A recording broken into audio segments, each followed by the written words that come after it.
Welcome to the Sacred Roots podcast. I am your host, Elie de Bosson.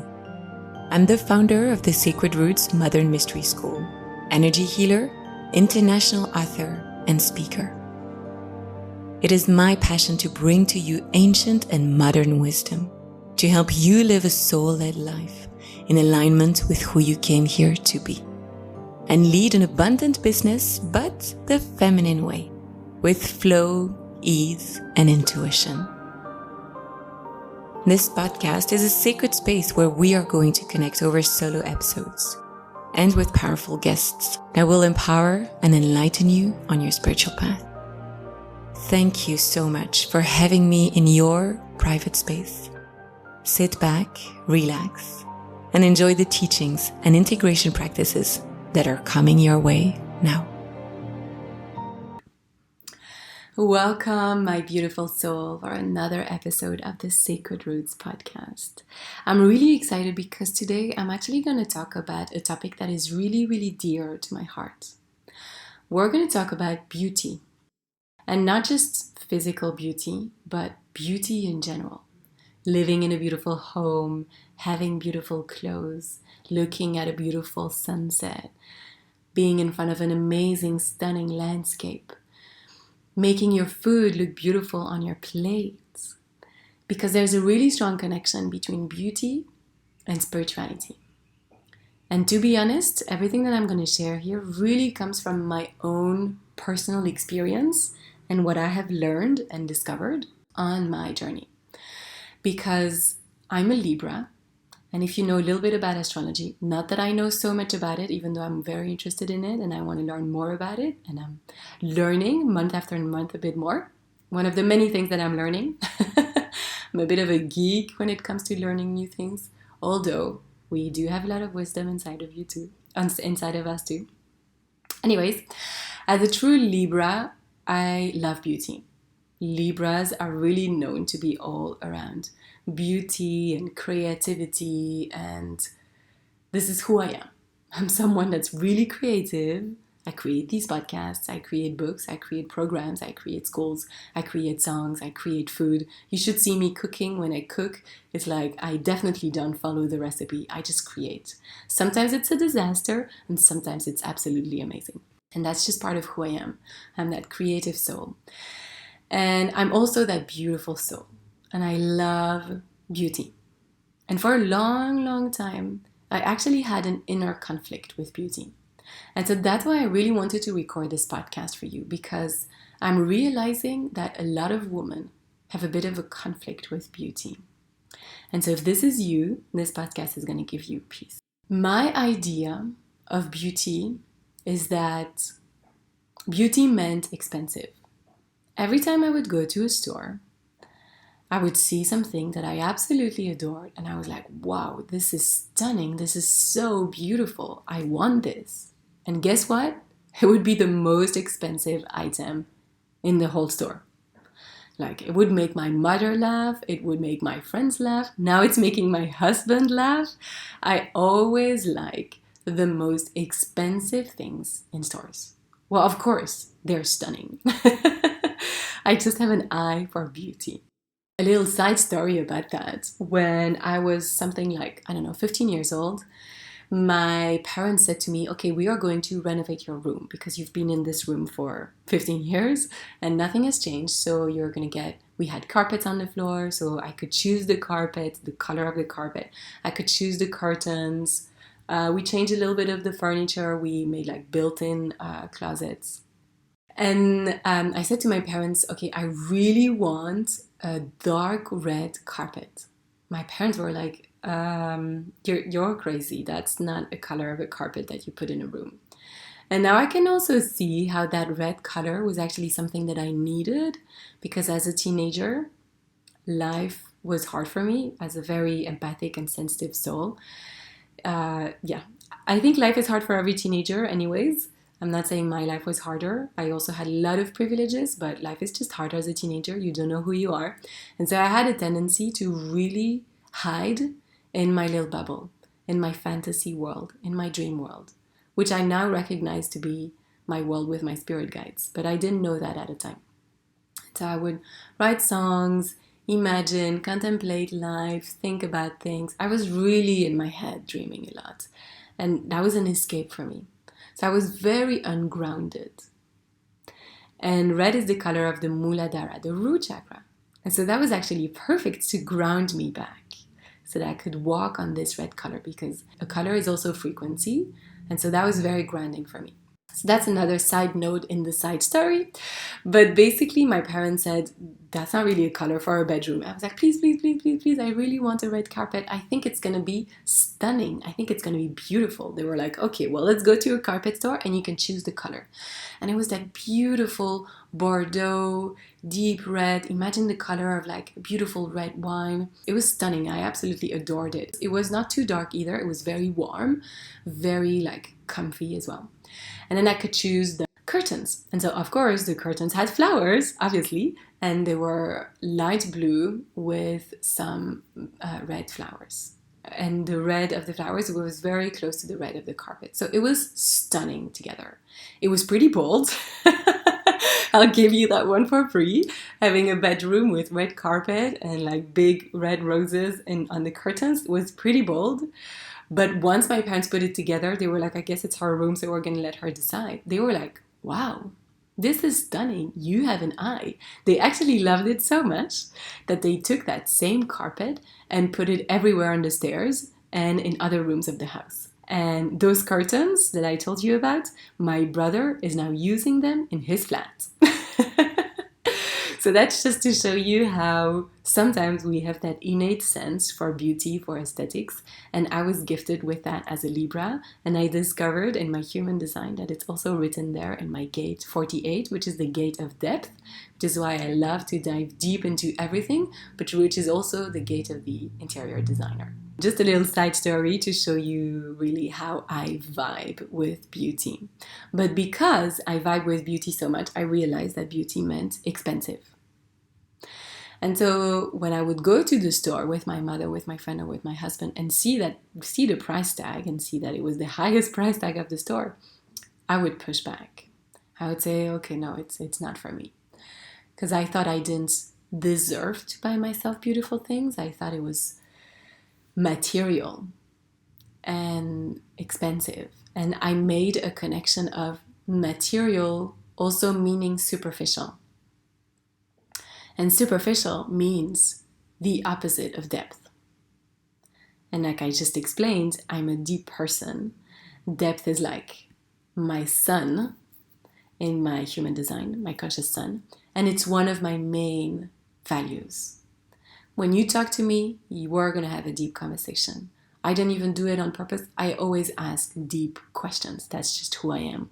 I went to the birthday of a friend a few months ago and everyone was celebrating him. And then I was like, all right, let's put you on the hot seat. What was your best memory of the year? What was your worst memory? What are you calling in for the year? What is your biggest fear at this point? And everyone was like, oh my God, she's going deep with her questions. We're just celebrating. Everyone's happy. It's light. It's playful. And I was like, no. I want to go into the deep things. And the birthday, when you're celebrating your birthday, it's perfect to ask yourself all those questions. So I'm always there for the deep stuff. You know that. That's probably why you love my podcast, because you know I go deep into things. So long story short, I was then rejecting beauty because I was letting it mean that it was the opposite of depth. And depth was more important to me than beauty. So then I went full on into being someone that was really deep, but that wasn't really taking care of the beauty in her life. Until that caught up to me and I was like, man, I love beauty. I love beautiful things. Living in a beautiful environment just lifts me up. I think that the purpose of life is to see beauty, is to create beauty. And I was really having those two thoughts inside of me, and it was a huge conflict.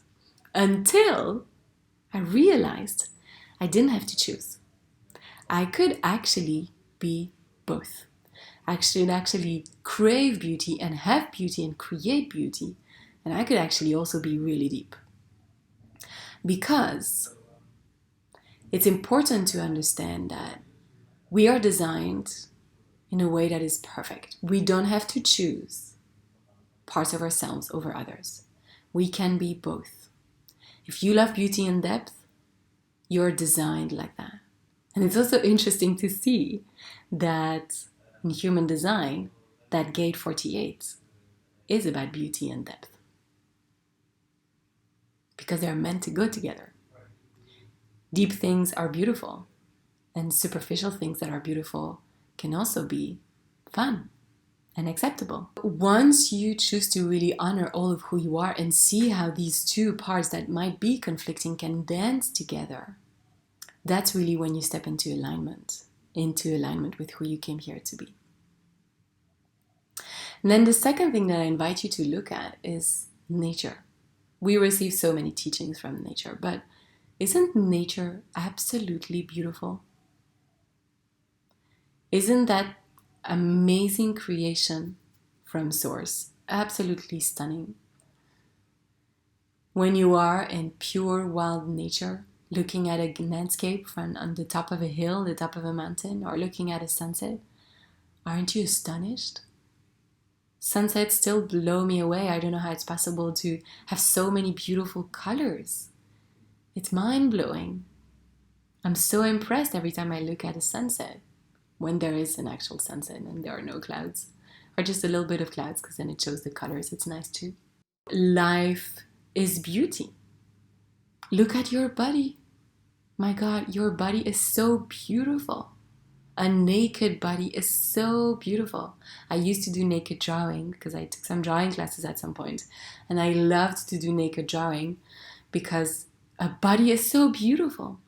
It's so perfect. All the shapes, symmetry, proportions, the way it comes together. I love a naked body, and there's really no sexual or like sensuality around that. It's really just for the beauty of a body. If life is beautiful, then aren't we meant to co-create beauty with life? Now, of course, beauty can be really personal, and beauty doesn't need to be expensive. Beauty can be really simple. I'm actually now living a life that is more and more minimalistic, and I love that. I think that's incredibly beautiful. A woman that is crying and having all her mascara rolling down her cheeks is actually really, really beautiful. There's beauty in that. Beauty doesn't just mean aesthetics. It can mean expensive and aesthetics, but it's also very personal to you. It's your taste. And finally, I want to share with you that beauty is a frequency. And every time you see beauty, every time the beauty of frequency touches your heart, something is happening on an alchemical level. I know you feel it because you're going, oh, wow, this sunset. Oh, wow, this dress. Oh, wow, you look stunning today. Oh, wow, I love my hair like this. Oh, wow, this book was beautiful. This story was beautiful. Oh, wow, this song made me cry. That's how beautiful it is. Sometimes I watch people dance on Instagram because I love dancing and watching dancing videos. And I cry because I think, wow, that's so beautiful. Beauty is making you cry because it's touching your heart, because it's healing, because it's reminding you of the magic of this planet, the magic of this life. And so when you devote yourself to creating beauty, you're actually gifting the earth with a higher frequency. You're elevating the frequency of the earth by elevating your own frequency. So beauty is healing. Beauty participates in the ascension of the earth and humans. Beauty is actually incredibly important as we step into this new earth that we are creating. Because when you create beauty, you touch someone's heart. They feel something that impacts their energy, that elevates their frequency, their emotions.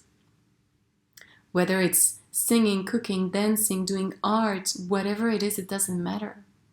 Have beauty in mind. Because I think beauty is really a value and a frequency that has been forgotten or that we don't talk about enough. But it's incredibly powerful. It touches us directly. And so that also means that you need to take care of your own beauty with a beautiful dress, wearing beautiful earrings, wearing beautiful lipstick. Because when you wear beautiful things and you make yourself beautiful in your own unique way, if for you beauty means being very nude with your makeup, which is more my kind of style, nude with a little bit of mascara, sometimes lipstick, that's beauty for me. And I feel beautiful. And when you feel beautiful, oh my God, you become unstoppable. Did you ever notice that when you are putting on that very beautiful, sexy dress where you think you look stunning in, you walk differently? Your shoulders are more up, you're more confident, you're more proud of yourself? Imagine feeling like that every single day. When you feel like that, you talk differently. You put a different energy in your conversations, in your social media, in your newsletter, in the podcast you're recording, in the book you're writing. You're showing up differently. You're much more magnetic. People are going to send that confidence, that love, that attraction back to you. When you take care of your beauty, for women, it's one of the fastest ways for us to connect with our power, to connect with our sovereignty. And ancient priestesses knew that very, very, very well. Let's have a look at ancient Egypt. You know, I always talk about ancient Egypt. I love that time, and I've lived many lifetimes in ancient Egypt. You probably know that if you've listened to other episodes. Ancient priestesses in Egypt, they would spend a lot of time taking care of their physicality, of their beauty. They would put that line on their eye. And they had a lot of teachings of how to take care of their hair, to the point that priestesses were also known to be hairdressers. Hathor has an amazing hairstyle that she took from Ninhursag. I mean, there's a really strong connection between these two goddesses. Ninhursag is a goddess from Old Sumeria, but we don't need to dive into that today. But anyways, they had a lot of skills and a lot of knowledge around hairdressing, because they knew that when you take care of your hair, you feel more beautiful.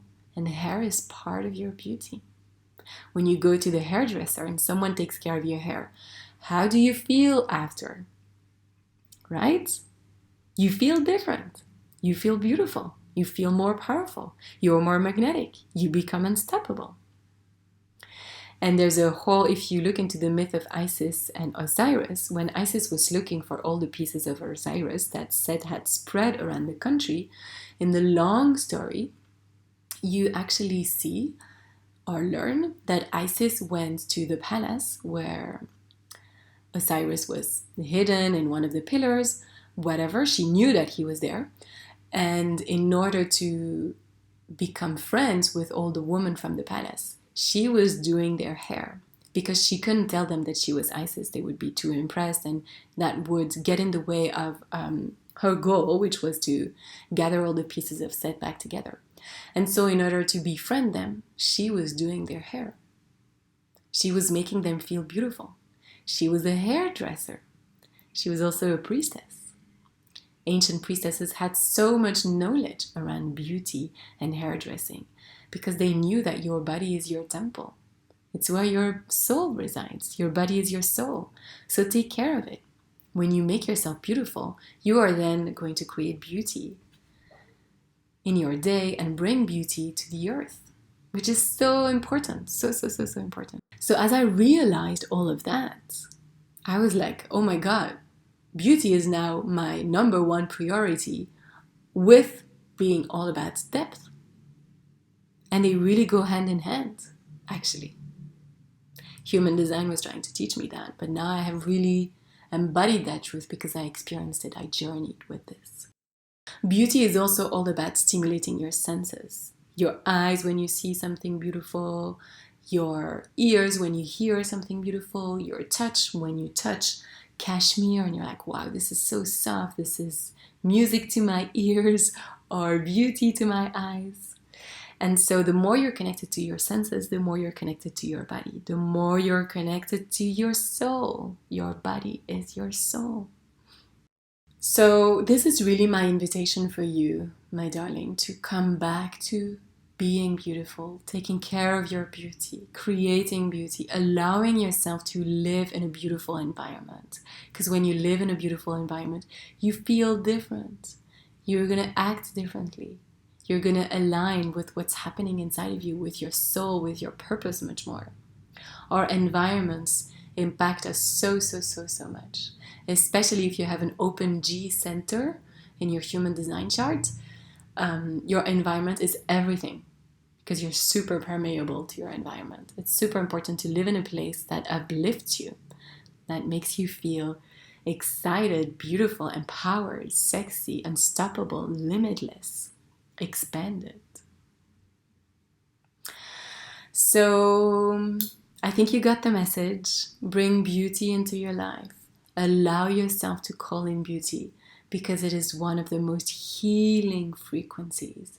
And beauty really participates in elevating the frequency of the earth, the healing of the earth, the ascension that we are all on now. So let's be spiritual and witchy and also incredibly beautiful. I'll talk to you really soon.